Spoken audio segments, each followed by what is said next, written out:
নতুন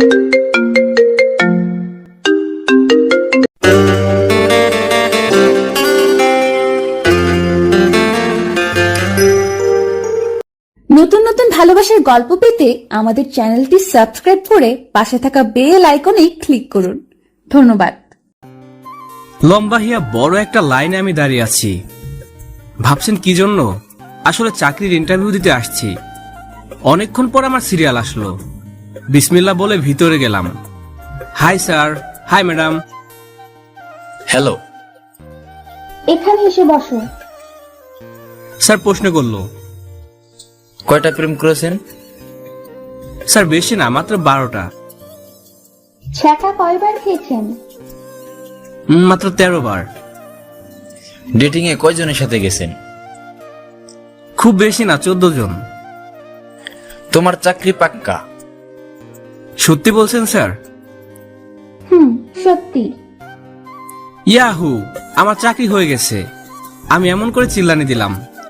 হঠাৎ আম্মু এসে বলল, কি রে, আজকে স্বপ্নের মধ্যে হয়তো চাকরি খুঁজতে গেছিলি?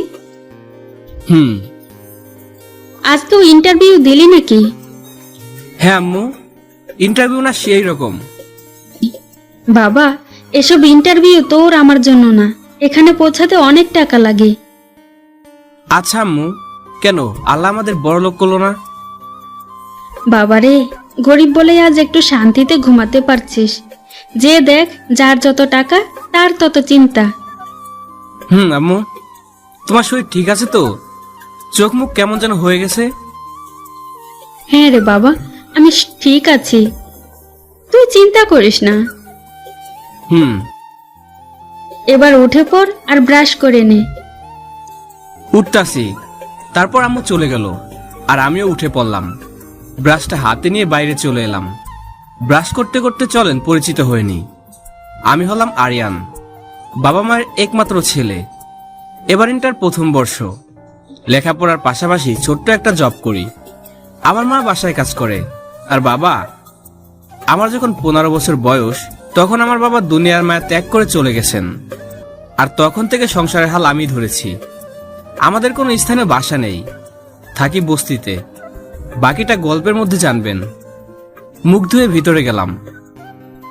এখানে বস, আমি খেতে দিচ্ছি। আজ কলেজে যাবি? না আম্মু, এই ঝালমাখা ভাত খাবেন, সেজন্য আজ ওভারটাইম করে বাজার করব। সবার বাবা মা তাদের ছেলের ভবিষ্যৎ গড়ে দেয়, আর আমি নষ্ট করতেছি। আরে আম্মু, কি বলছো? আমার ভবিষ্যৎ আমি করে নেব ইনশাল্লাহ।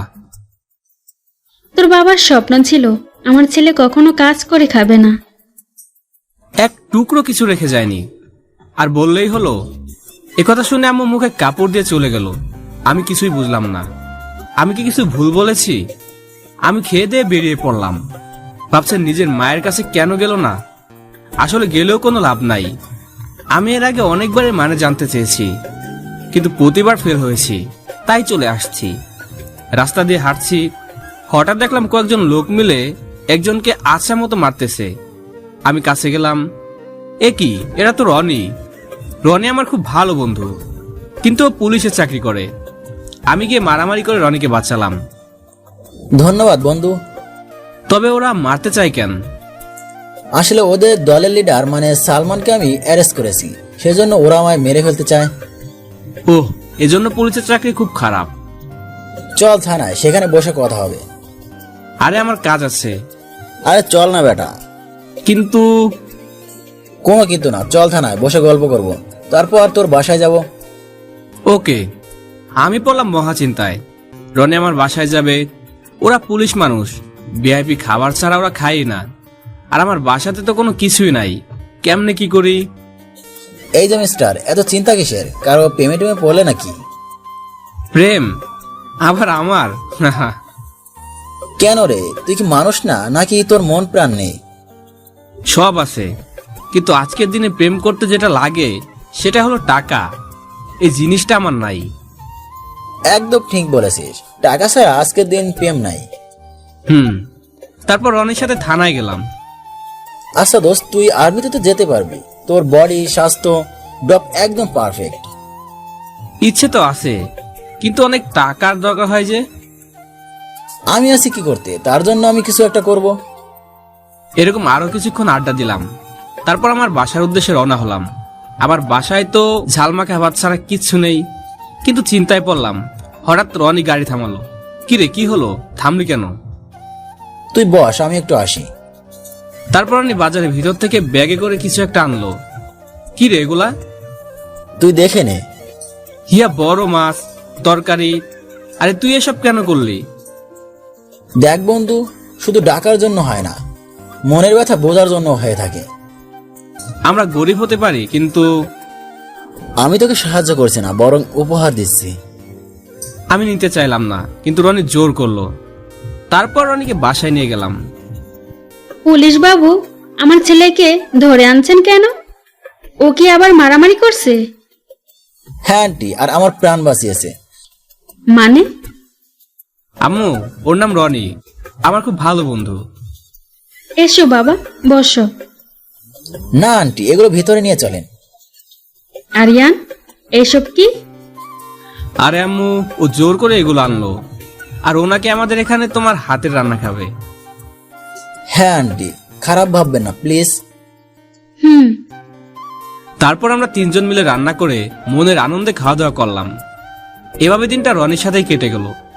পরের দিন সকালে কলেজে যাওয়ার জন্য বের হলাম। আম্মু, আমি কলেজে গেলাম। বাবা, ভালো হয়ে যাস, আর রাস্তায় মারামারি করবি না, ঠিক আছে? ঠিক আছে। তারপর আমি বেরিয়ে পড়লাম। রাস্তায় এসে দেখি রনি। কিরে রনি, কি খবর? এইদিকে একটু কাজ ছিল, তাই যাবার সময় তোর সাথে দেখা করতে আসলাম। ও, আমি কলেজ যাচ্ছি। গাড়িতে বস, আমি পৌঁছে দিচ্ছি। ঠিক আছে। তারপর রনির গাড়িতে বসলাম। হাজার হলে পুলিশের গাড়িতে করে চলে যাচ্ছি, ভাবটা আলাদা। দোস্ত, তুই তো গাড়ি চালানোর ট্রেনিং দিলি, আর সার্টিফিকেটও পাইলি। আমি কি ইচ্ছে করে করতে চাইছি? তুই জোর করলি। তাহলে একটা কার চালা। না রে, আমার ওই সেলসম্যানের চাকরি ভালো। এই তো কলেজে এসে পড়েছি। ওকে বন্ধু, বাই। বাই। তারপর হারামিগুলার কাছে গেলাম। হাই হারামি। হ্যালো হারামিটু। তারপর বল, তোদের কি অবস্থা? এই তো বন্ধু, চলছে। শুভ, সাগর, সবুজ, শিয়াব আসিস, কিন্তু শালা কুত্তা মুমিন কই? কই আর থাকবে, ওই তো ময়নার দিকে হা করে তাকিয়ে আছে। ওই শালা মুমিন, বল। ময়নাকে যখন ভালোই বাসে তখন যে বলছিস না কেন? দর করে। ওকে আমি বলতেছি। না দোস্ত, তুই বললে যদি তার উপর ক্রাশ খাই, তখন আমার কি হবে? আরে কিছু হবে না। এই যে ময়না মিস, আমায় বলছেন? এখানে ময়না পাখি বলে অন্য কেউ কি আছে? বলেন। এইদিকে আসেন। আসলাম, এবার বলেন। এই হারামিকে দেখছেন? ওর নাম মমিন। ও আপনার জন্য একদম ফিদা। জানি, কিন্তু যে বলতে এসে ভয়ে পালিয়ে যায় সে কতটুকু ভালোবাসে সেটা আমি জানি। আরে আরে, সে তোমায় হারানোর ভয় বলতে পারছে না। এতদিন জানতাম ভালোবাসার মানুষকে হারানোর ভয়ে আগে ভাগে প্রপোজ করে, আর আজ শুনলাম হারানোর ভয়ে প্রপোজ করে না। সবই কপাল। দূর, ও তোমাকে প্রপোজ করার পর যদি তুমি ওকে না বলে চলে যাও, তাহলে আমার বন্ধুটা খুব কষ্ট পাবে। তাই প্রপোজ না করে দূর থেকে ভালোবাসার মানুষকে দেখছে আর শান্তি অনুভব করছে। ঠিক আছে, কিন্তু একজন ভীতুকে আমি কেন ভালোবাসবো? মমিন, তুই প্রমাণ করে দে যে তুই ভীতু না। বন্ধু, আমায় সাহায্য করছিস নাকি ফাঁসাচ্ছিস? আরে বেটা, ঝটপট প্রপোজ করে ফেল, নয়তো পাখি উড়া যাইব। বন্ধু, একটা ফু দে তো, আমার ভিতরে ভয় ঢুকছে, সরি সাহস ঢুকছে। ফুল তো নাই। হ্যাঁ, ইয়ে মানে নো প্রবলেম। ফুল নেই তো কি হয়েছে, কলম আছে তো, এই নে কলম, আর কর প্রপোজ। তারপর মমিন কলম হাতে নিয়ে এক হাঁটু গেড়ে বসলো। আই লাভ ইউ আমার ময়না। I love you too. যা হারামিগুলা।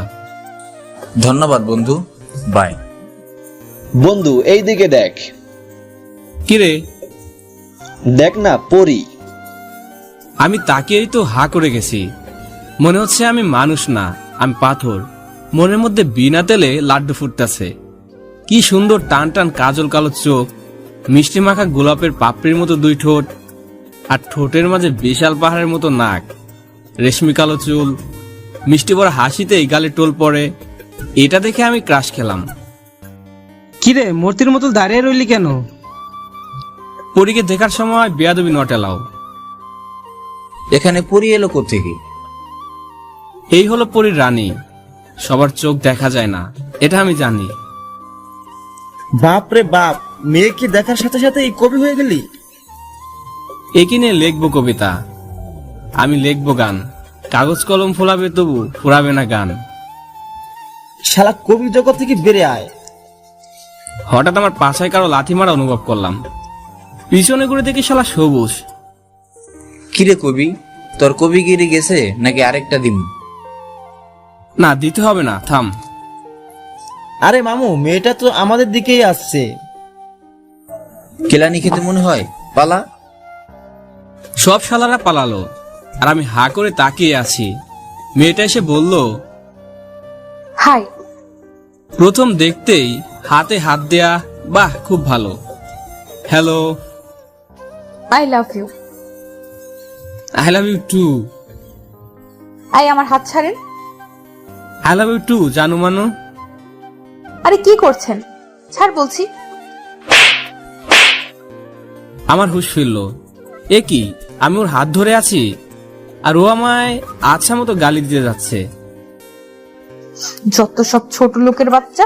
ছি, আমার হাতটাই দুর্গন্ধ হয়ে গেল। ডিসগাস্টিং। মেয়েটা চলে গেল আর হারামিগুলাও আসলো। মামা একদম ফাটিয়ে দিয়েছোস। কিরে, কি হয়েছিল বলতো? ওই মেয়েটা তোর কাছ দিয়ে যাচ্ছিল, হঠাৎ তুই ওর হাত জড়িয়ে I love you too too too বলতে লাগলি। ধুর, কেলেঙ্কারি হয়ে গেল। এবার কি করবি? এবার দেখ আমার কেরামতি। কি করবি? দেখতে থাক। ক্লাসের ঘন্টা বাজতেছে, চল ক্লাসে। তারপর ক্লাসে চলে গেলাম। কোন স্যারের ক্লাস রে? রফিক স্যারের। বাপ রে বাপ, কাম সারছে। রফিক স্যারকে দেখে কলেজে সবাই ভয় করে। দোষ সাধু হয়ে যা। তারপর স্যার আসলো। স্যার আসা মাত্র ওই মেয়েটা দাঁড়িয়ে গেল, যার হাত ধরে আমি টানছিলাম। বলো মিতু। তার মানে ওর নাম মিতু ডাইনি? স্যার, আজ আমার একটা ছেলে হাত ধরে টানাটানি করছে, এমনকি কিস করার চেষ্টাও করেছে কলেজের সবার সামনে। কি? কে সেটা? ওই তো ওই ছোট লোকের বাচ্চা। আরিয়ান দাঁড়াও। আমি তো শেষ, না জানি আজ কি হবে। হ্যাঁ স্যার বলেন। মিতু কি বলছে, এটা কি সত্যি? স্যার, ওকে কি জিজ্ঞেস করতেছেন? শাস্তি দেন। স্যার আমার কথাটা শুনেন। তখনই মাঝখানে সজীব নামে একটা ছেলে দাঁড়িয়ে গেল। স্যার, আমি নিজ চোখে দেখেছি মিতুকে সবার সামনে হাত ধরে টেনে কিস করতে চেয়েছিল। না স্যার, এটা মিথ্যা কথা। স্যার, এদের দলের লিডার এই ছোট লোক, এরাও সাথে ছিল। আমি তো অবাক হলাম। যখন একটা ঘটনা ঘটে তখন সজীব আসেনি, আর কি বলছে এসব? স্যার, তখন তো সজীব ছিল না। স্যার দেখেন, বাঁচার জন্য এখন কত রকমের মিথ্যা বলে। না স্যার, আমি সত্যি বলতেছি। চুপ করো। অপরাধ করে আবার বড় বড় কথা, ছোট লোক কোথাকার। মিতু তুমি শান্ত হও, আমি দেখতেছি। আরিয়ান, এসব কি? হ্যাঁ স্যার, আমি এখন কেমন করে কলেজে মুখ দেখাবো? শান্ত হও মা। আমার কিছু বলার নেই। আমি গরিব বলে কেউ আমার হয়ে কথা বলে না। স্যার আমায় মাফ করে দেন, আর এমন ভুল হবে না। প্রথমবারের মতো মাফ করব, তবে এখানে এসে 10 বার কান ধরে উঠবস করো। কিন্তু স্যার। একদম ঠিক। কি আর করব, পুরো ক্লাস মিত্রর দিকে, কারণ সে বড় লোকের মেয়ে। স্যারের পাশে যে কান ধরে 10 বার উঠবস করলাম। তারপর ক্লাস শেষ, মন খারাপ করে বাইরে চলে এলাম। হঠাৎ পিছন থেকে বলল, কি রে ছোট লোকের বাচ্চা, কেমন দিলাম? তোর সাহস কত বড়, তুই একটা ফকিরের ছেলে আমার গায়ে হাত দিস? বন্ধুদের ভালোবাসার খুব জোর, তাই না? আমি তোর এমন অবস্থা করব যে তুই ভাবতেও পারবি না। আমি কিছুই বললাম না, মনটা খুব খারাপ লাগলো। ক্যান্টিনে গিয়ে বসলাম, তখন শিহাব, সবুজ, সাগর আসলো। মেয়েটার খুব অহংকার। ওর অহংকার হবে না কি তোর হবে? এই শহরের বিশিষ্ট বিজনেসম্যানের একমাত্র মেয়ে। বাদ দে তো, ওরা বড় লোক, ওদের ক্ষমতা অনেক। তারপর বাকি ক্লাস আর করলাম না, বাসায় চলে আসলাম। কি রে বাবা, আজ চলে এলি যে? এমনি আম্মু। বল কি হয়েছে? আম্মু, আমরা গরিব বলে কি সব জায়গায় নির্যাতিত হব? হ্যাঁ বাবা, গরিব সবার দুশ্মন, কেউ দেখতে পারে না। কিন্তু কি হয়েছে বলবি তো? কলেজে একটা বড় লোকের মেয়ে আছে, খুব অহংকার। ও, এটা সবারই থাকে। তুই ওদিকে মন দিস না। যে তোর সব থেকে বড় শত্রু হবে, সময় ঠিক সেই তোর সব থেকে কাছের মানুষ হবে। মন দিয়ে তুই পড়াশোনা কর, তাহলে একদিন তুইও বড়লোক হতে পারবি আর ওদের পাল্টা জবাব দিতে পারবি। হ্যাঁ আম্মু, আমি পড়াশোনা করব মন দিয়ে। যা গোসল করে নে। তারপর গোসল করলাম, আজান দিল, নামাজ পড়ে আসলাম, খাওয়া দাওয়া করে একটু রেস্ট নিলাম। কিন্তু শুয়ে থাকলে হবে না, আমার কাজে যেতে হবে। উঠে কাজে চলে আসলাম, রাত 8টা পর্যন্ত কাজ করে বাসায় ফিরলাম। বাবা, একটু খাওয়া দাওয়া করে নে।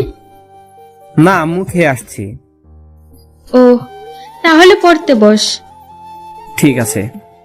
তারপর রুমে যেয়ে বই খুলে পড়তে লাগলাম। পড়তে পড়তে রাত 12টা বেজে গেল। এবার চোখ আস্তে আস্তেই বন্ধ হয়ে আসতে লাগলো, তাই বই বন্ধ করে ঘুমিয়ে গেলাম। সকালে আম্মুর ডাকে ঘুম ছুটলো। কি হয়েছে, ডাকো কেন? কটা বাজে তোর খেয়াল আছে? কলেজে কখন যাবি? কেবল তো রাত হলো। রাত হলো না, দুপুর হলো। কি? কি? না জি, ঘড়ির দিকে একবার তাকিয়ে দেখ। আমি ঘড়ির দিকে তাকিয়ে তো অবাক। ক্লাস শুরু হতে আর মাত্র 5 মিনিট সময় আছে। তাড়াহুড়ো করে বিছানা থেকে উঠে মুখে ব্রাশ দিয়ে এপার এক ঠেলা আর ওপার এক ঠেলা, ব্যাস হয়ে গেল মুখ ধোয়া। ব্যাগটা নিয়ে দৌড় দিলাম। আরে, খেয়ে তো যা। না আম্মু, প্রথম ক্লাস খুব ইম্পর্টেন্ট, মিস করলে সর্বনাশ হবে। যা, ভালো হয়ে যাস কিন্তু। ওকে আম্মু। তারপর উড়াধুরা দৌড় দিলাম কলেজের মুখে। হঠাৎ করে কারোর সাথে ধাক্কা খেলাম। সে আমায় তুলেই ঠাস ঠাস করে দুগালে দুটা চর বসিয়ে দিল। তারপর বলল, ছোট লোকের বাচ্চা, তোর কত বড় সাহস! সরি মিতু, আমি ইচ্ছা করে করিনি। কি? তুই আমার নাম ধরার সাহস কই পেলি? ক্লাসমেটকে তো নাম ধরে ডাকতে হয়। তোর মতো ফকিন্নি আমার ক্লাসমেট? ছি ছি, দূরে সরে দাঁড়া, গা থেকে পচা গন্ধ বের হচ্ছে। ওয়াক! দেখুন মিস, আমরা গরিব বলে কি আমরা মানুষ না? কি? তুই আমার মুখে মুখে তর্ক করিস? হ্যাঁ করলাম, কি করবেন? দেখ কি করি। সজীব, আয় সজীব। হ্যাঁ মিতু, বলো। এই ছোট লোকের বাচ্চাকে আচ্ছা মতো ধুলাই করো তো। মিতু কথা বলার সাথে সাথে সজীব আমার নাক বরাবর ঘুষি মারলো। আমি ছিটকে একটু দূরে গিয়ে পড়লাম। বিনা অপরাধে কেউ আমায় মারলো, আমার খুব রাগ ওঠে।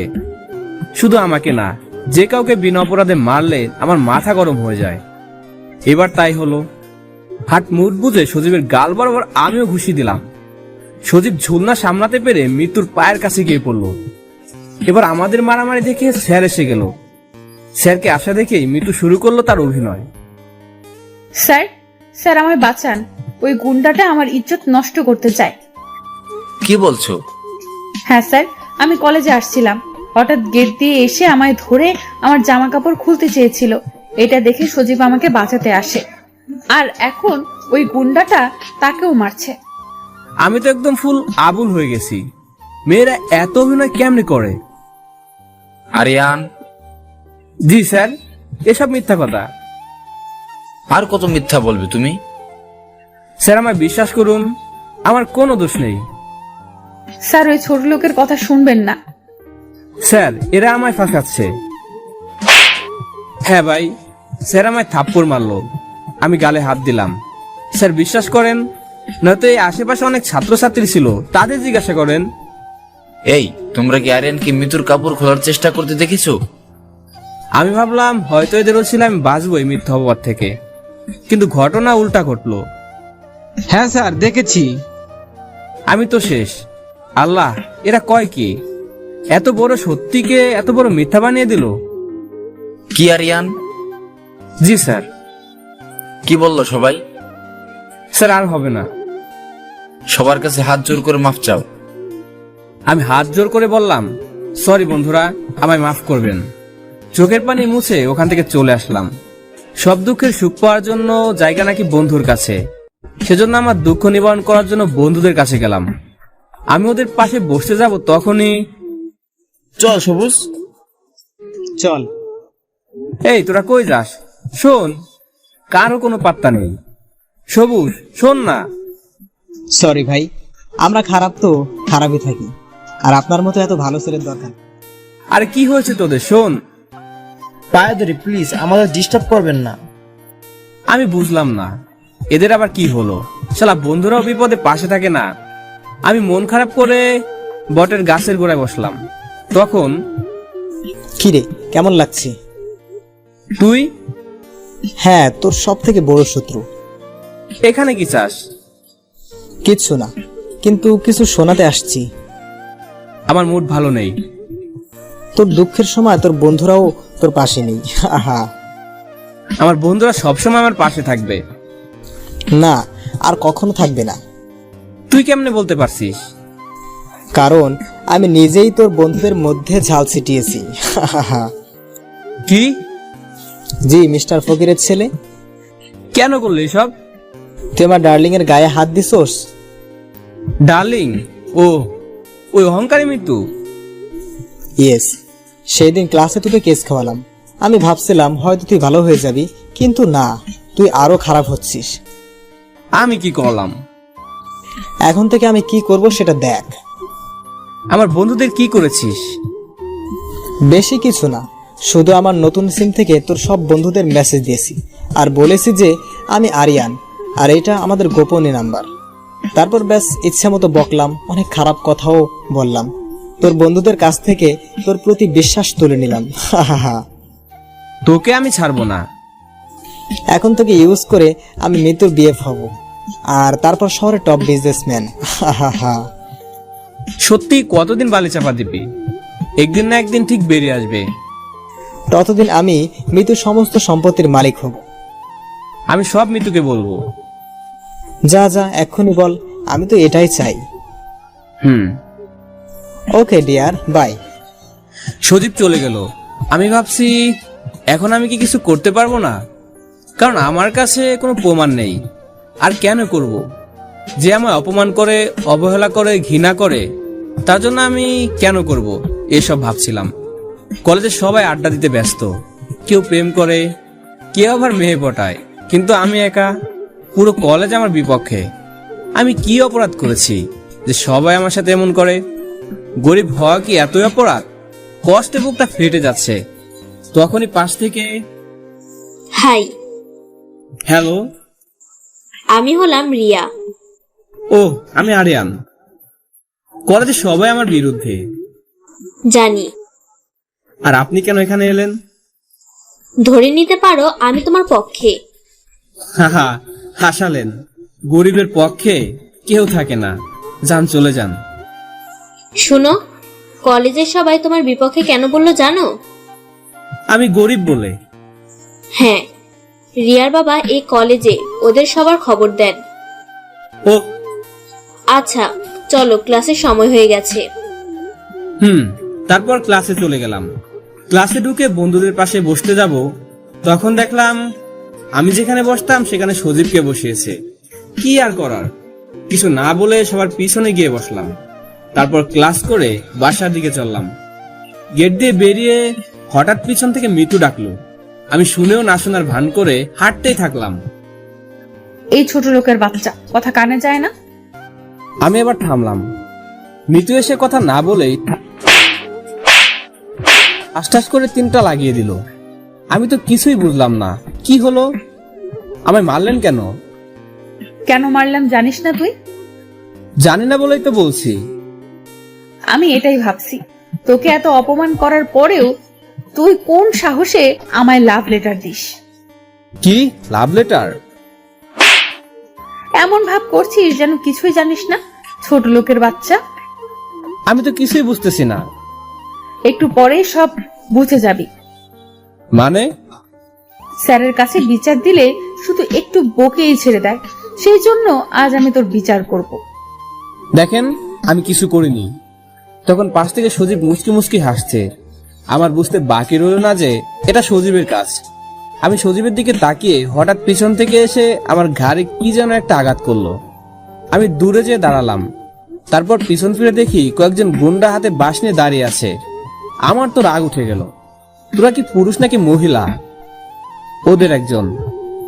চল দেখা যাক কে পুরুষ আর কে মহিলা। পুরুষ হলে আমাকে সামনে থেকে আক্রমণ কর, আয়। তারপর শুরু হলো মারামারি। ওরা 3-4 জন ছিল, সেজন্য একটু সহজে পেরে উঠলাম। কিন্তু পেছন থেকে সজীব একটা রড নিয়ে আমার মাথায় বাড়ি মারল। আমি মাথা ধরে বসে পড়লাম। কিরে ফকিরের ছেলে, খুব তো বললি তুই নাকি মহামানুষ, তাহলে এখন মাটিতে পড়ে আছিস কেন? আমি কথা বলতে চেয়েও পারলাম না। ধপাস করে মাটিতে পড়ে অজ্ঞান হয়ে গেলাম। তারপর আর কিছু বলতে পারবো না। জ্ঞান ফেরার পর নিজেকে একটা বন্ধ করে আবিষ্কার করলাম। মাথাটা প্রচুর ব্যথা। আশেপাশে তাকিয়ে দেখি এরা তো হাসপাতালের মতো দেখাচ্ছে। কি, আমি হাসপাতালে আসলাম কেমনে? তখনই রিয়া আসলো। আমি এখানে কেমনে আসলাম? আমি এনেছি। কলেজ থেকে বাসায় যাবার সময় দেখি তুমি অজ্ঞান হয়ে মাটিতে পড়ে আছো। ও, আমার আম্মুকে কিছু বলছো? না, এখনো বলিনি। ভালো করছো। আচ্ছা, তোমার কি হয়েছিল আর কারা তোমায় এভাবে মেরেছে? গরিবদের তো সবাই মারে। বলো প্লিজ। কে আবার? মিতু? মিতু কিন্তু একটু বেশিই করছে। কিছু করার নেই, আমি যে গরিব সহ্যই করতে হবে। কিন্তু তাই বলে এত? কিন্তু সজীব প্ল্যান করে আমায় ফাঁসাচ্ছে। কেন? আমি জেনে গেছি সজীব সম্পত্তির লোভে মিতুর বিয়ে হবে, প্রেমের অভিনয় করবে। কি? আর এর জন্য আমার মিতুর চোখে খারাপ বানাচ্ছে। ঠিকই আছে, এমন অহংকারী মেয়ের সাথে এমনই হওয়া উচিত। যাক, বাদ দাও। এখন কটা বাজে? দুপুর 3টা। কি? নিশ্চয় আম্মু খুব চিন্তা করতেছে। তুমি এত আম্মু আম্মু করছো কেন? এই পৃথিবীতে আম্মু ছাড়া আমার কেউ নাই। ও, আমার এখন বাসায় যেতে হবে। আচ্ছা দাঁড়াও, আমি বিল দিয়ে আসি। তারপর আমি আর রিয়া হাসপাতাল থেকে বেরিয়ে পড়লাম। ধন্যবাদ। হা হা, কেন? এই তো আমার জন্য এত কিছু করার জন্য। আরে কি বলছো? বন্ধুর জন্যই তো বন্ধুই করবে। তোমাকে দেওয়ার মতো সামর্থ্য আমার নেই, তবে কোনোদিন যদি বিপদে পড়ো শুধু একবার হলেও আমায় ফোন করবা। বিপদে পাশে থাকা বন্ধুটাই সব থেকে বড় উপহার। আচ্ছা ভাই, আমার এদিক দিয়ে যেতে হবে। বাই, কাল কলেজে দেখা হচ্ছে। তারপর বাসায় চলে আসলাম। দরজা খুলে ভিতরে গেলাম, যে দেখি আম্মু বসে আছে। আম্মু, কি করছো? কই ছিলি এতক্ষণ? হ্যাঁ, না, বন্ধুদের বাসায়। আম্মুকে বলা যাবে না, নয়তো আম্মু আরো ভেঙে পড়বে। এ কি, তোর মাথায় ব্যান্ডেজ কেন?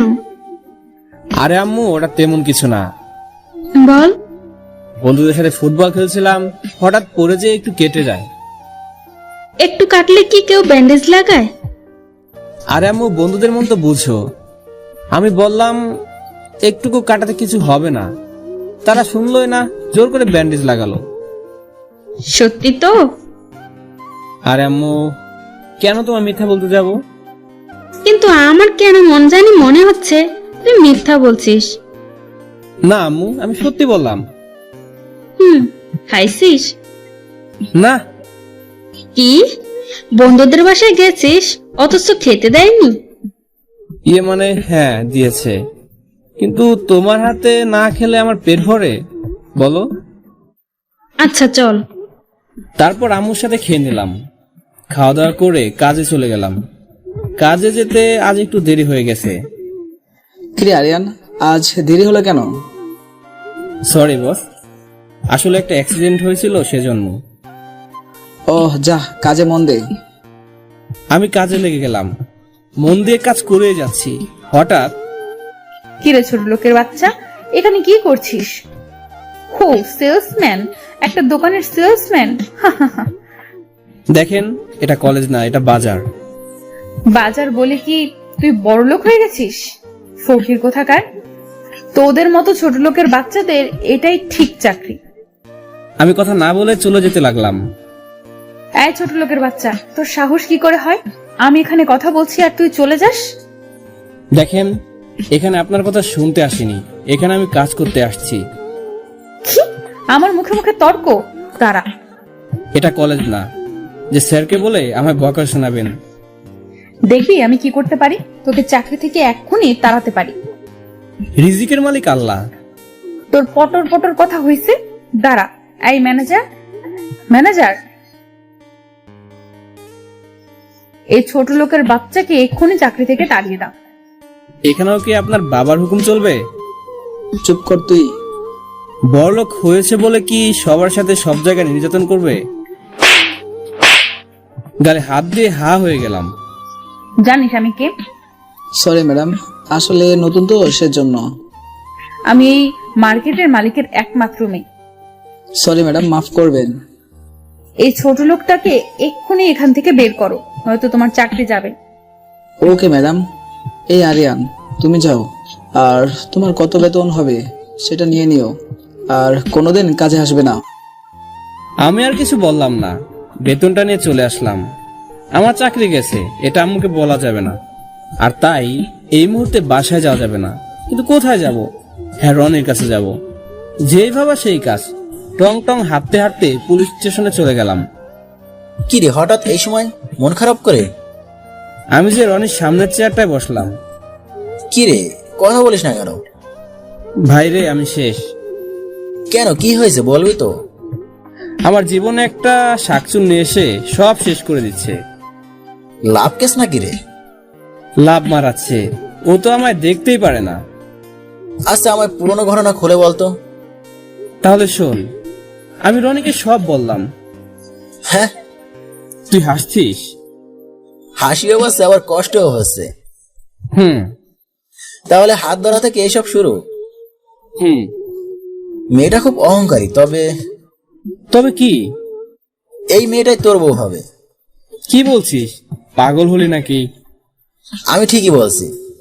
যে মেয়েটা আমায় দু চোখে দেখতে পায় না, সবসময় দেখে ঘৃণা করে, সে আমার বউ, কোন দুঃখে হবে? হবে হবে, এরকম কাহিনী আমি অনেক শুনেছি। প্রথমে ঘৃণা, তারপর ভালো লাগা, আর তারপর আসল কেস। মজা করা বাদ দে। তখনই বাইরে থেকে একটা বৃদ্ধ লোক বলল, আসতে পারি সাহেব? হ্যাঁ, আসেন। সাহেব, আমার নাম রহিম মিয়া। হ্যাঁ বলেন, কি সাহায্য করতে পারি? আমার একটা মেয়ে আছে, তার নাম নীলা। আজ কলেজে যাওয়ার সময় কারা যেন ওকে কিডন্যাপ করে, আর এখন আমায় ফোন করে অনেক টাকা চায়। আমি গরিব মানুষ বাবা, এত টাকা কই পাবো? আচ্ছা ঠিক আছে। তখনই রনির ফোন বাজতে লাগলো। হ্যালো। ওপাশ থেকে ইয়েস স্যার। ওপাশ থেকে কি বলছে বোঝা যায় না। Okay sir. কি রে, কার ফোন? হাইকমান্ড এখানে আসছে, আর তাকে নিতে আমায় যেতে হবে। কিন্তু এ আঙ্কেলের কেন? সেটাই তো ভাবছি। হ্যাঁ, পাইছি। কি? তুই যা আঙ্কেলের সাথে। আমি? হ্যাঁ, তুই আমার চেয়েও মারামারি বেশি পারিস। কিন্তু প্লিজ না করিস না। ওকে। এক কাজ কর, আমি একটা এখানকার অফিসারের কার্ড তোকে দিচ্ছি, তোর যেটাই সাহায্য লাগবে নিতে পারিস, আর আমার বাইকটাও নিয়ে যা। ওকে। তারপর রনি একজন অফিসারের কার্ড আমায় দিয়ে দিল। আমি আঙ্কেলকে নিয়ে বেরিয়ে পড়লাম। আঙ্কেল যে নম্বরে কল দিছিল সেটা কি আছে? হ্যাঁ আছে বাবা। এখনই ওই নম্বর বের করেন। এই তো বাবা। আমি কন্ট্রোল রুমে ফোন দিলাম। হ্যালো, কন্ট্রোল রুম বলছি, আমরা কিভাবে সাহায্য করতে পারি? ম্যাডাম, আমি থানা থেকে অফিসার শফিক বলছি। হ্যাঁ বলুন স্যার। আমি একটা নম্বর বলছি, এই মুহূর্তে কোথায় আছে বলতে পারবেন? হ্যাঁ অবশ্যই। 0131604235। জি স্যার, এই মুহূর্তে সাভারে গণবিশ্ববিদ্যালয়ে অবস্থান করছে। ধন্যবাদ। ওয়েলকাম। তারপর আমি আঙ্কেলকে নিয়ে সেখানে পৌঁছে গেলাম, কিন্তু সেখানে একটা পিঁপড়াও নেই। তবে কি ভুল জায়গা বললো? কিন্তু এটা কি করে হতে পারে? কন্ট্রোল রুম কখনো মিথ্যা বলে না। তারপর এটা নয় তো যে এখানে ছিল কিন্তু এখন নেই। আঙ্কেল, এই জায়গা ভালো করে খুঁজেন, কিছু না কিছু তো অবশ্যই পাবো। তারপর আমি আঙ্কেল জায়গাটা ভালো করে খুঁজতে লাগলাম। খুঁজতে খুঁজতে একটা জিনিস পেলাম, সেটা হলো ক্রেডিট কার্ড, কিন্তু এটা বাংলাদেশি বলে মনে হচ্ছে না। বাবা, এই তো, এটা কি? আরে এটা তো সিম কার্ড। বাবা, আমার মেয়েকে বাঁচাও। ইনশাল্লাহ। তারপর আপনার মেয়ের কিচ্ছু হবে না, চলেন। তারপর আঙ্কেলকে নিয়ে চলে গেলাম সিমের অফিসে। Hello sir. হাই। আচ্ছা, আমার কাছে একটা সিম আছে, আপনার কি বলতে পারেন এটা কার নামে রেজিস্ট্রেশন করা আছে? ইয়েস, তবে ওর নাম্বার লাগবে। ওকে, এই সিম আমি আমার মোবাইলে তুললাম। এই নেন নম্বর 01222222। হ্যাঁ স্যার, একটা বৃদ্ধ লোকের নামে রেজিস্ট্রি করা আছে, তার নাম হলো রফিকুল ইসলাম। না না, একজন বৃদ্ধা বয়স্ক ব্যক্তি কখনো কিডন্যাপ করতে পারে না। এটার সাথে কোনো একটা ঝামেলা আছে, কি করব বুঝতে পারছি না। আচ্ছা, শফিকুল ইসলামের ফটো দেখান তো। ইয়েস। এ কি, এ তো একদম বয়স্ক, প্রায় 70 থেকে 80 বছর বয়স হবে। একজন 80 বছরের বৃদ্ধ লোক কি করে কিডন্যাপ করতে পারে? স্যার, এটাও তো হতে পারে, ওটা অন্য কারো মোবাইল। হ্যাঁ ঠিক, পুলিশকে বোকা বানানোর জন্য একজন বৃদ্ধ লোকের মোবাইল ইউজ করে, আর এটা দিয়ে সবার। কি হলো স্যার? যদি এটা দিয়ে আপনাকে ফোন করে তাহলে নিশ্চয়ই তার সঙ্গীকেও ফোন করেছে। 1 মিনিট। আরে বাহ, কি হলো? এ তো জল নাচেতে পানি। মানে হলো এই ফোন যার কাছে ছিল সে অনেক কয়টা নম্বর সেভ করছে, আর সবগুলোই নাম দিয়ে। তার মানে এরা অনেক কয়েকজন লোক মিলেই কাজটা করছে। হ্যাঁ, হতে পারে, এটা তো ছেলে মেয়ে উভয় হতে পারে। তার মধ্যে নাম আছে দুলাল, কাঞ্চন। কাঞ্চন কি ছেলে নাকি মেয়ে? একটা হিন্দি ফিল্মে নাম শুনেছি, সেখানে ছেলে ছিল, তার মানে এটাও ছেলে। তবে কাঞ্চন নামটা যেন কোথাও দেখছি। কোথায় কোথায়? মাথায় চুলকাতে চুলকাতে পায়চারি করতে লাগলাম। হ্যাঁ, ক্রেডিট কার্ড। আমি ক্রেডিট কার্ড বের করে দেখি, হ্যাঁ এখানেও কাঞ্চনের নাম। আচ্ছা ম্যাডাম, এই কাঞ্চনের নম্বরটা একবার চেক করবেন তো। ইয়েস। আঙ্কেল, চিন্তা করবেন না, সব ঠিক হয়ে যাবে। স্যার, এই নাম্বার এখনো চালু আছে, আর ওরা একটা বাগানের মধ্যে আছে। সেই জায়গার নাম কি? কোলাকাটা বাগান, সবাই সেটাকে কাটাবাড়ি বলে। সেটা আবার কোথায়? এখান থেকে বেশি দূর না। কাটাবাড়ি, কাটাবাড়ি। স্যার, এই ক্রেডিট কার্ড আপনি কোথায় পেলেন? এটাই কাঞ্চনের, মানে আসামির। এই কার্ড তো ইন্ডিয়ান। মানে? হ্যাঁ, এটা শুধু ইন্ডিয়াতে ব্যবহার হয়। আপনি কি ঠিক বলছেন? হ্যাঁ, একদম। এই দেখেন সব ডিটেলস। তারপর সে আমার সব ডিটেলস দেখালো। ইন্ডিয়ান কার্ড এখানে কেন? যেটা শুধু ইন্ডিয়াতেই ব্যবহার হয় সেটা বাংলাদেশে কেন আনবে? আবার ইন্ডিয়ান নামের সাথে মিল কিছু একটা তো অবশ্যই আছে। স্যার, প্লিজ আমার মেয়েকে বাঁচান। চলেন। স্যার, একা যাবেন না, জায়গাটা খুব মারাত্মক। মরলে দেশের জন্যই মরবো। তারপর বেরিয়ে পড়লাম। কিছুক্ষণের মধ্যেই পৌঁছে গেলাম। আঙ্কেল, এই নেন আমার ফোন, আর এই নেন মাইক্রোফোন, এটা কানে দেন। মাইক্রোফোন মানে কানে যেগুলো দেয় সেগুলোর অনেক বাইকে ছিল। আমার ফোনে কেউ কল দিলে আমার এটা দিয়ে বলবেন, আপনি এটা নিয়ে কথা বললে আমি শুনতে পারবো। ওকে। কেউ এদিকে আসতে লাগলে আপনি লুকিয়ে যাবেন। ঠিক আছে বাবা, সাবধানে যেও বাবা। আমার কিছু হবে না আঙ্কেল, চিন্তা করবেন না, আসি। তারপর আমি আস্তে আস্তে ভিতরে যেতে লাগলাম। আড়ালে লুকিয়ে দেখি এখানে অনেক লোক, আর মাঝখানে একটা বিশাল ট্রাক আছে। আমি ধীরে ধীরে সামনে এগোতে লাগলাম। আড়ালে লুকালাম, দেখি একজন এদিকে আসছে। আমি দাঁড়িয়ে গেলাম। কাছে আসা মাত্রই আমি বেরিয়ে ওর মুখ আর গলা ধরে মুসরান দিলাম, আর ওকে টেনে আড়ালে আনলাম।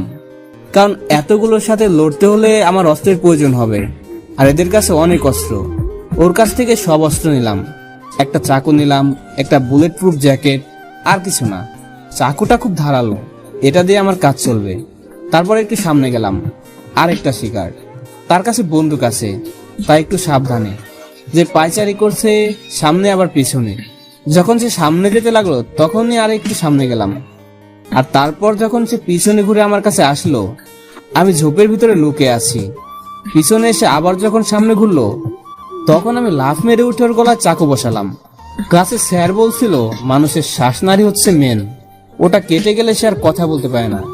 আমি এটাই কাজে লাগালাম, কারণ একদিন কথা বললে সবাই অ্যালার্ট হয়ে যাবে আর আমার কাজটা আরো কঠিন হয়ে যাবে। এখন যাকে মারলাম তার কাছে বন্দুক, কয়েকটা বোম আর একটা চাকু আছে। আমি শুধু চাকু আর বোমা নিলাম, কারণ বন্দুক আমি ততটা ভালো চালাতে পারি না। 2 হাতে 2টা চাকু। এবার সামনে পা বাড়ালাম। Hello uncle. হ্যাঁ বাবা, বলো। আপনি ঠিক আছেন তো? হ্যাঁ বাবা, তুমি আমার মেয়েকে বাঁচাও বাবা। চিন্তা করবেন না, আমি থাকতে নীলার কিছু হবে না। তাই যেন হয়। আচ্ছা, আপনি সাবধানে থাকেন। ঠিক আছে।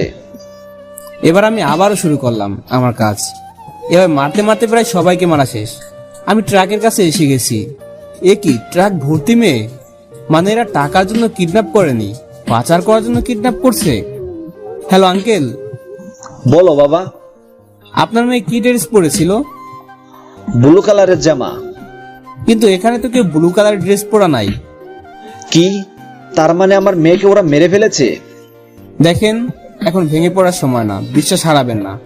যদি এরা পাচারের জন্য কিডন্যাপ করে থাকে তাহলে কাউকে এরা মারবে না, আপনার মেয়েকেও না।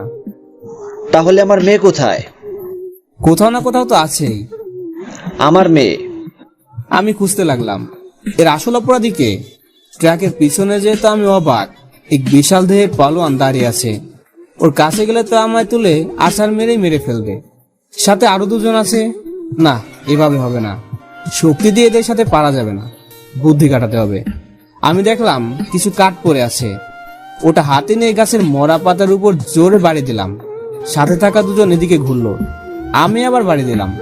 এবার এদিকে আসতে লাগলো। আমি সেখানে 2-3টা বোমা পাতা দিয়ে ঢেকে রেখে সরে চলে আসলাম। ওরা ওখানে আসা মাত্রই ফটাস করে বোমা ফেটে গেল। এখন শুধু শালা হাতি বাকি আছে, কিন্তু এর সাথে তো পেরে ওঠা খুব কঠিন। তবুও সামনে গেলাম। লোকটা বলল, कौन है तू? क्या हुआ? শালা ছোটকালে কত হিন্দি ঝাড়লাম, আর আজ আমায় ঝাড়ছিস?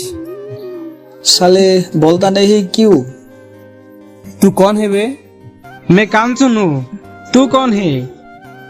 তার মানে এই শালা কাঞ্চন। तुझे हिंदी आता है? হ্যাঁ, কিউ তুঝে বাংলা নেই আতা? नहीं, आई हेट बांग्ला। শালা বাংলাকে অপমান করছিস।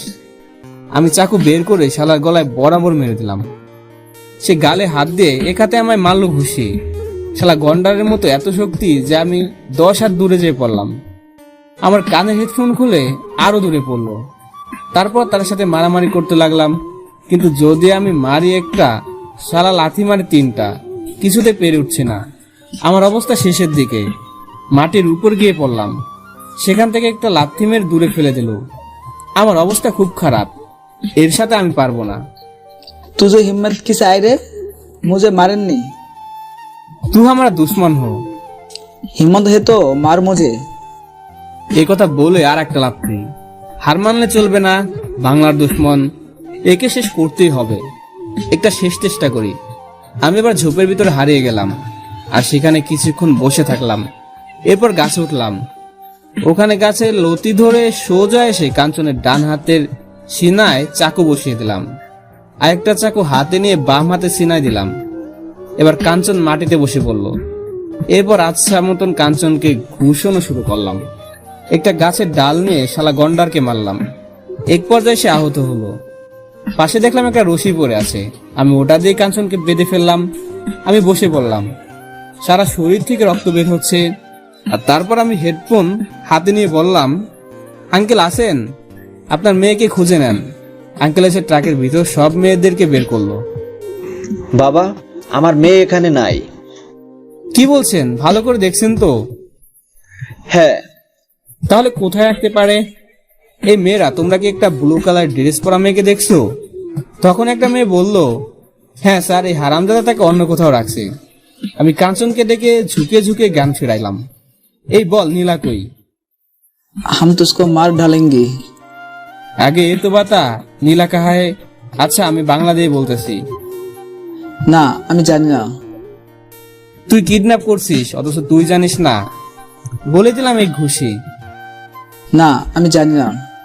এবার আমি একটা চাকু বের করে ওর পায়ে দিলাম। উফ। বল নীলা কোথায়? বলছি বল। ওই ঘরে আছে। আঙ্কেল চলে গেল। আচ্ছা এটা বল, তুই নীলাকে কিডন্যাপ করলি পাচার করার জন্য, আবার নীলার বাবার কাছ থেকে টাকা চাইলি কেন? আমি ওকে কিডন্যাপ করিনি, ওকে কিডন্যাপ করছে রাশেদ। রাশেদ? হ্যাঁ রাশেদ, তার বাসা বাংলাদেশেই। আমাদের ইন্ডিয়া 100টা মেয়ের বাজেট হয়েছিল, কিন্তু একটা বড় শর্ট পড়ছে, সেজন্য আমরা রাশেদকে মেরে ওকে নিয়ে আসছি।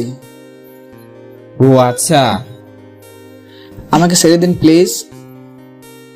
দেবো, তবে সারা জীবনের জন্য। আমাকে মেরেন না প্লিজ। বাহ, তুই তো ভালোই বুঝোস। তোকে না মানলে আমার পাপ হবে। থামো আরিয়ান। তাকিয়ে দেখি কমান্ড স্যার আর রনি। আমি দাঁড়িয়ে সেলুট করলাম। স্যার আপনারা? হ্যাঁ, আমরা ইনফরমেশন পেয়ে ছুটে আসলাম। কিন্তু ইনফরমেশন কে দিল? আমি ফোন করেছিলাম। কখন? যখন তুমি ওর হাতে মার খাচ্ছিলে তখন। ও সরি দোস্ত, এখানে তোকে পাঠানো আমার ঠিক হয়নি। আরে তেমন কিছু হয়নি। তুমি জানো তুমি কি করছো? একজন নামকরা সন্ত্রাসীকে ধরেছো, যে ইন্ডিয়া থেকে এসে বাংলাদেশের মেয়েদের পাচার করে। হ্যাঁ স্যার, আর এদের সাহায্য করে আমাদের বাংলার কিছু বেমান। হ্যাঁ, আর তাই আজ পৃথিবীর মানচিত্রে বাংলাদেশ একটা কলঙ্কিত দেশ। স্যার এ আমাদের বাংলা ভাষাকে অপমান করছিল, বলছিল আই হেট বাংলা। শালা বলেই দিলাম লাথি। I am proud of you my son. আজ তুমি আইনের লোক না হয়েও দেশের জন্য যা করলে, আমরা আইনের লোক হয়েও পারিনি। স্যার দেশের জন্য শুধু আইনের লোক লড়বে, বাকিরা কি লড়তে পারে না? বাংলাকে রক্ষা করতে সমস্ত বাঙালি লড়াই করা উচিত, আর আমি সেটাই করেছি। কমন স্যার আমায় জড়িয়ে ধরলো। দোস্ত তোর শরীর ভালো না, চল হাসপাতালে যাই। চল। তারপর ওদের গাড়িতে করে হাসপাতালে আসলাম। হাসপাতালে রাত হয়ে গেল। দোস্ত আজ তুই যা করছিস না, হ্যাপি। ওসব বাদ দে, বাসায় যাবি না? হুম। কিন্তু এভাবে মায়ের বাসায় তো যা হবে না। কেন? আমার সারা শরীর ব্যান্ডেজ করা, আম্মু দেখলে কান্না শুরু করে দিবে। আমি বুঝিয়ে বলবো, চল। ওকে। তারপর রনির সাথে বাসায় আসলাম। বাসায় এসে দেখি আম্মু রান্না করতেছে। কি হয়েছে? আবার মারামারি করছিস তাই না? আসলে আম্মু অন্যদিকে তাকিয়ে হাই আন্টি। এবার ঘুরে তাকালো। আরে রনি বাবা তুমি? কি দেখছো আম্মু? তোর চোখে মুখে ব্যান্ডেজ কেন? কার সাথে মারামারি করছিস বল? আম্মু ওসব কিছু না। কতগুলো কেটেছে দেখি দেখি, এদিকে আয়। রনি কিছু বল না। আন্টি আমি বলছি। ও মারামারি করছে আর তুমি ওকে আমার কাছে আনছো? জেলে কেন ঢুকাওনি? আম্মু ও আজ যা করেছে তার জন্য জেল নয়, মেডেল পাওয়া উচিত। মানে কি করেছে আমার ছেলে? আজ আপনার ছেলে 100টা মেয়ের ইজ্জত প্রাণ দুটাই বাঁচিয়েছে। সত্যি তো? হ্যাঁ, নিজের জীবন বাজি রেখে এইসব করেছে। বাবা, এতদিন ভাবতাম মারামারি করার জন্য তুই একদিন জেলে যাবি, কিন্তু আজ মারামারি করেই তুই এতগুলো মেয়েকে বাঁচালি। তোর কোনো ক্ষতি হয়নি তো? আর আম্মু না, একটু খাবার দাও তো, ঘুমাবো। আচ্ছা আয়। রনি বাবা তুমিও আসো। না আন্টি থাক, আজ আসি। রনি আয় বস। আচ্ছা। তারপর আমি আর রনি খেতে বসলাম। আম্মু খেতে দিল। জানিস আজ এখানে তোকে পাঠানোর জন্য আমার চাকরি যেত। কেন? তোকে পাঠানোর পর আমি কমান্ড স্যারকে নিয়ে আসি, আর স্যার থানায় এসে সবাইকে চেক করতে লাগলো। কাউকে প্রশ্ন করে, আবার কাউকে বন্দুক ধরে, আবার কারো কার্ড দেখতে চায়, আর শফিকের কাছে কার্ড দেখতে চায়। শফিকের কার্ড তো আমার কাছে। তারপর আমায় ধরে। কি আর করা, সত্যিটা বলতে হলো। এরপর কন্ট্রোল অফিসে সেম অফিসে, সব অফিসে ফোন করে আর ওরা তোর কথা বলে। তখন আমি একটু চিন্তামুক্ত হয়েছিলাম। তারপর ওই নীলার বাবা তোর ফোন থেকে আমায় ফোন করে। ও হাইকমান্ড স্যার তোর এই কাজ দেখে খুব খুশি হয়েছে। ভালো। তারপর খাওয়া দাওয়া শেষ করে রনি চলে গেল আর আমি ঘুমিয়ে গেলাম। শরীর খুব ব্যথা করছে, সেজন্য তাড়াতাড়ি ঘুম চলে আসলো। সারা রাতটা কোন দিক দিয়ে পার হলো টেরই পেলাম না। সকালে আম্মুর ডাকে ঘুম ভাঙলো। আরিয়ান, এই আরিয়ান, বলো। কলেজে যাবি না বাবা? যাবো। উঠে ফ্রেশ হয়ে খাবার খেয়ে নে। তুমি? আমার কেমন যেন হচ্ছে। আম্মু তুমি ঠিক আছো তো? হ্যাঁ বাবা, ঠিক আছে। রাতে একটু ঘুম কম হয়েছে, সেজন্য ঘুম আসতেছে। ও, তারপর উঠে ফ্রেশ হয়ে খাবার খেলাম আর কলেজের দিকে রওনা হলাম। কলেজে যে শুরু হলো। কলেজে আসা মাত্রই, আয় ছোট লোক, এদিকে আয় তো। হ্যাঁ বলেন। আমার জুতায় কি যেন ঘষছে। তো আমি কি করব? কি করবি আবার? তোদের কাজ করবি? মানে? আমার জুতা পরিষ্কার করে দিবি। কি বলছেন? এর জন্য তোকে টাকা দিব। দেখেন, আমরা গরিব হতে পারি কিন্তু টাকার ফকির না। আরে টাকার ফকির তো আপনারা। ছোট লোকের বাচ্চা, তোর এত বড় সাহস আমার মুখে মুখে কথা বলিস? হ্যাঁ বলেছি। তুই জানিস তোর মতো ছোট লোককে আমি মনে করলে টাকা দিয়ে মাটি দিতে পারি? শোনেন, টাকার লোভ গরিবদের নাই, আপনাদেরই আছে। আর তাই আপনারাই রেখে দিন। কুত্তার বাচ্চা, তোকে আজ আমি। মিতু জুতা খুলে আমায় মারতে আসছে, এমন সময় পিছন থেকে রিয়া এসে মিতুর হাত ধরে নিল। মিতু, কি করছিস? পাগল হলি নাকি? জানিস এই ছোট লোক আমায় অপমান করে, আমার মুখে মুখে কথা বলে। তাতে কি হয়েছে? তুই তো আর ওকে কম অপমান করিস না। একদিন ও করলো তাতেই তুই এত রেগে গেলি? রিয়া, যা সত্যি তাই তো বললাম। তুই এই ছোট লোকের সাপোর্ট করছিস? তুই আমার বন্ধু নাকি এই ছোট লোকটার? আমি তোরই বন্ধু। চল, ক্লাসের সময় হয়ে যাচ্ছে। এই ছোট লোকের বাচ্চা, একদিন তোকে এই টাকার আমার পা ধরাবো, জেনে রাখিস। দেখা যাবে। তারপর সোজা ক্লাসে যাব। এমন সময় সজীব এসে সামনে দাঁড়ালো। কিরে ছোট লোক, কি খবর? আমার পথ ছাড়। ছাড়বো না, কি করবি কর। দেখ সজীব, রাগ উঠাস না। সজীব আমার ঘাড় ধাক্কা দিয়ে বলল, কি করবি রে তুই? হ্যাঁ, কি করবি ছোট লোক কোথাকার? এবার আর থেমে থাকতে পারলাম না। হাতের মুঠ মুজে দিলাম সজীবকে ঘুষি। তারপর মারামারি আরম্ভ। আমাদের মারামারি দেখে কলেজে সবাই চলে এলো, এমনকি মিতুও এলো।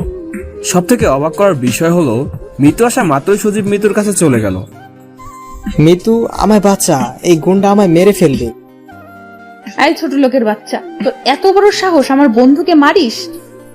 দেখেন, ওকে আমি কিছু করিনি, ও আগে আমার। ছোট লোকের বাচ্চা, ও তোমার ইজ্জত নষ্ট করার প্ল্যান করেছিল। এমন সময় আমি ওটা শুনে ফেলি আর আমি ওকে বাধা দেই। তারপর আমায় বলে, মিতুর জন্য তোর এত ফাটতেছে কেন? ও তোর কে হয়? তখন আমি বলি, মিতু আমার সব, ওর কোনো ক্ষতি আমি হতে দিব না। আর তারপর আমায় মারতে লাগে। ছি, ছোট লোক, তোর এত বড় সাহস আমায় নষ্ট করার প্ল্যান করিস? সত্যি আমি কিছু করিনি, এসব মিথ্যা। মিথ্যা, তাই না? মিথ্যা। তোদের মতো ছোট লোকের তো চরিত্রের ঠিক নাই, তোরা যা তা করতে পারিস। দেখেন, আমার যা বলবেন বলেন, কিন্তু আমার চরিত্র নিয়ে কিছু বলবেন না। আমার চরিত্র ভালো বলে এখন আর প্রতিবাদ করিনি। কি করবি তুই? হ্যাঁ, কি করবি? যত সব ছোট লোক। করলে অনেক কিছু পারবো, কিন্তু গরিব বলে চুপ থাকি। দেখ এবার আমি কি করি, তোকে জেলের ভাত খাওয়াবো। ক্রিমিনালের খাতায় একবার নাম উঠলে আমার স্বপ্ন আর কোনোদিন সত্যি হবে না। আমি কোনোদিন আর্মি হতে পারবো না। না, এমন করবেন না প্লিজ। কেন, একটুতেই শেষ? প্লিজ আমার নামে কেস দিবেন না, তাহলে আমার অনেক বড় ক্ষতি হবে। তাই? হ্যাঁ, আমায় মাফ করে দেন। দিতে পারি, তবে আমার পা ধরে ক্ষমা চাইতে হবে। ইম্পসিবল। ওকে, তাহলে জেলের ভাত খা। আমি রাজি। আর কি করার স্বপ্ন বাঁচিয়ে রাখার জন্য তুমি মৃত্যুর মৃত্যুর পা ধরলাম। মৃত্যু পা ঝিটকান মেরে দূরে ফেলে দিল। ছি, আমার পা দুর্গন্ধ হয়ে গেল। এই কথা শুনে কলেজে সবাই হাসতে লাগলো। সুদীপ সুযোগ পেয়ে হাত মেরে দিল। মিতু, আমায় মাফ করে দাও। আরে তুমি মাফ চাচ্ছ কেন? আমি তোমায় ভালোবাসি, এটা সবাই জেনে গেল।